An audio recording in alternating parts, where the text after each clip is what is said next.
Jim Undershell Observer. Mark, the last time you won here 16 years ago, I bet his strategy was pretty much 4 tires every time you came down pit road. Can you just kind of contrast how this track and the strategy behind it has changed? I mean, we saw no tires, we saw 2 tires, we saw people staying out tonight. That's very true. And you know what? I lost a race one time putting 4 tires on. The caution came out, and we had the thing in the bag, and I didn't think Darrell Waltrip was in the picture. And we came in and put 4 tires on and came back out. He stayed out. It rained. So I'll tell you, we can figure out all kinds of ways to lose races, that's for sure. But, yeah, this place was repaved, though, many years ago, and the first couple of years it was similar to this. So the only thing that I will say about the paving is it seems to hang on longer than it used to. I don't know if here, but other places as well. Charlotte has hung on at Lowe's as well. So it will eventually get back to the way it was before. But, tonight was a very frustrating night for many other drivers, including myself. My car felt like I was trying to race on ice. I didn't have the option to slide the car. And I like sliding the car. I like making the car do things by pitching it and slipping it and all that stuff. But if you slip this thing, you're going to get a piece of that wall. So, it was calculated. We were very calculating starting on Friday. It was pretty cool what Alan said. We're going to set the car up to defend over here so that you can do your business over there, because I showed him where I liked to do my deal, and that's what we did pretty much. We had a great strategy starting on Friday, and Alan called a brilliant race, and I'm really lucky to be working with some of the brightest NASCAR's ever seen. Next question, go ahead. Dwayne Drum, RaceState.com. You guys are obviously both have distance for Mark Efferell, and you're obviously very happy, but could you talk a little bit about creating a very happy crowd out there? I hope they were happy. I sure was. Yeah, I mean, I guess you might have heard it, but the first time since 1999 you won more than 1 race in a season when you won 2. So you've got 2 already in the first 11 this year.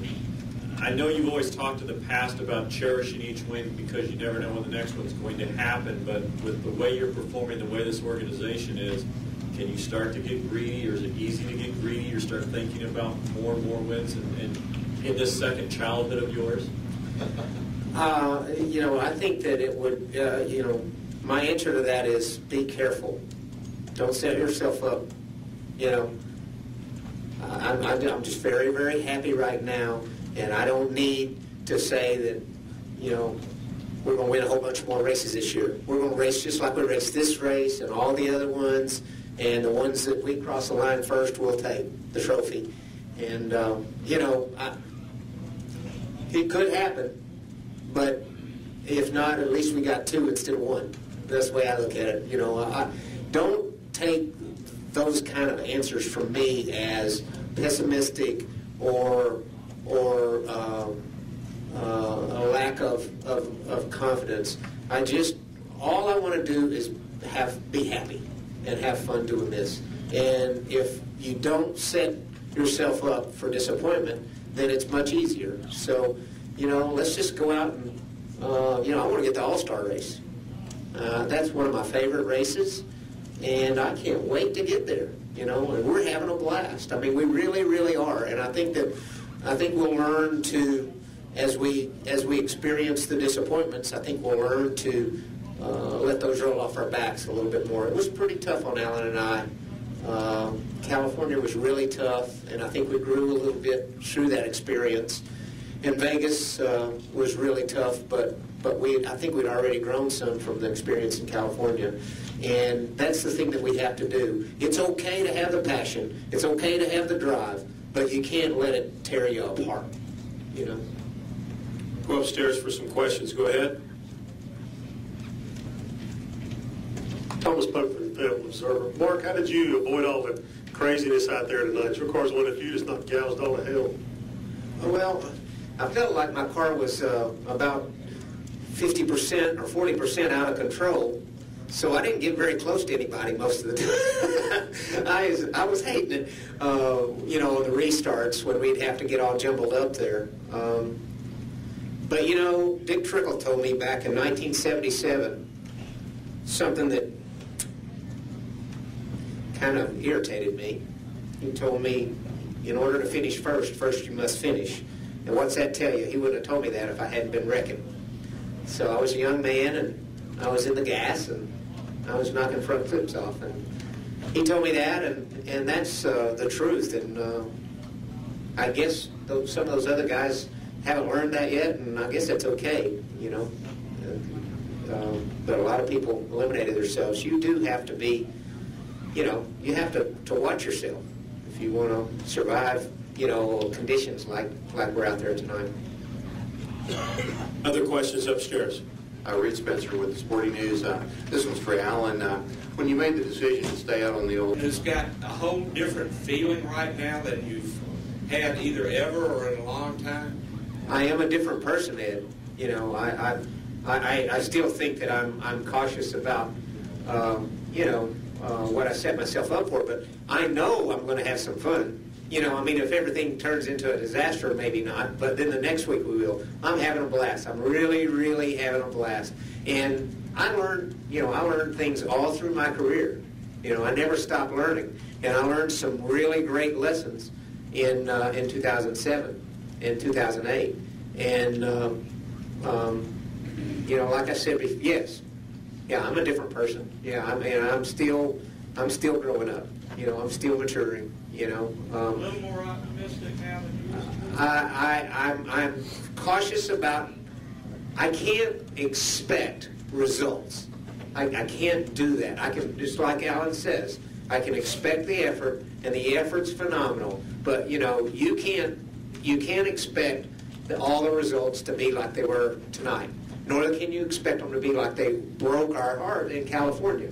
But we have to control that. We can't let that be a negative charge in our deal when things don't go right. So the thing that yeah, I'm optimistic because I'm happy. You know, I'm having a blast, and I can't wait to get this. That's my favorite place, Lowe's, and I'm driving a fast race car. You know, and I expect it'll be fast there. We haven't had a slow one yet, so this is fun. Any more questions for Mark or Alan? Go ahead. Dustin Long. Alan, this for you, with your years After a race like tonight, and when you're on the outside looking in, once you get inside a place like Hendrick, can you believe what you didn't know or appreciate about that team from the other side? Can you repeat that? Repeat that question again, please, It's kind of Thomas. hard to. I'm an old man. I can't hear you. I'm older than you are. Repeat that, Thomas, if you could. Mark, how come everybody with the winter looks gassed after a race like tonight? Everybody complained it was hot. Oh. And then when you're on the outside looking in at Hendrick Motorsports, how much better does it seem once you're over there and see how this thing operates?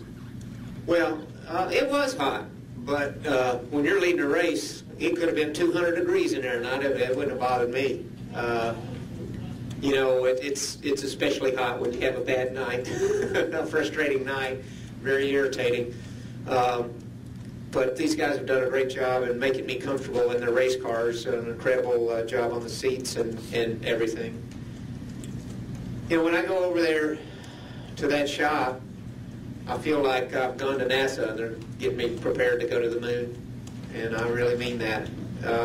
They treat every little pad, every little detail, everything about it. The helmet, the shield, the air to the helmet, the cooler, the cooling, every piece of it is handled as if it was the most important thing in our race.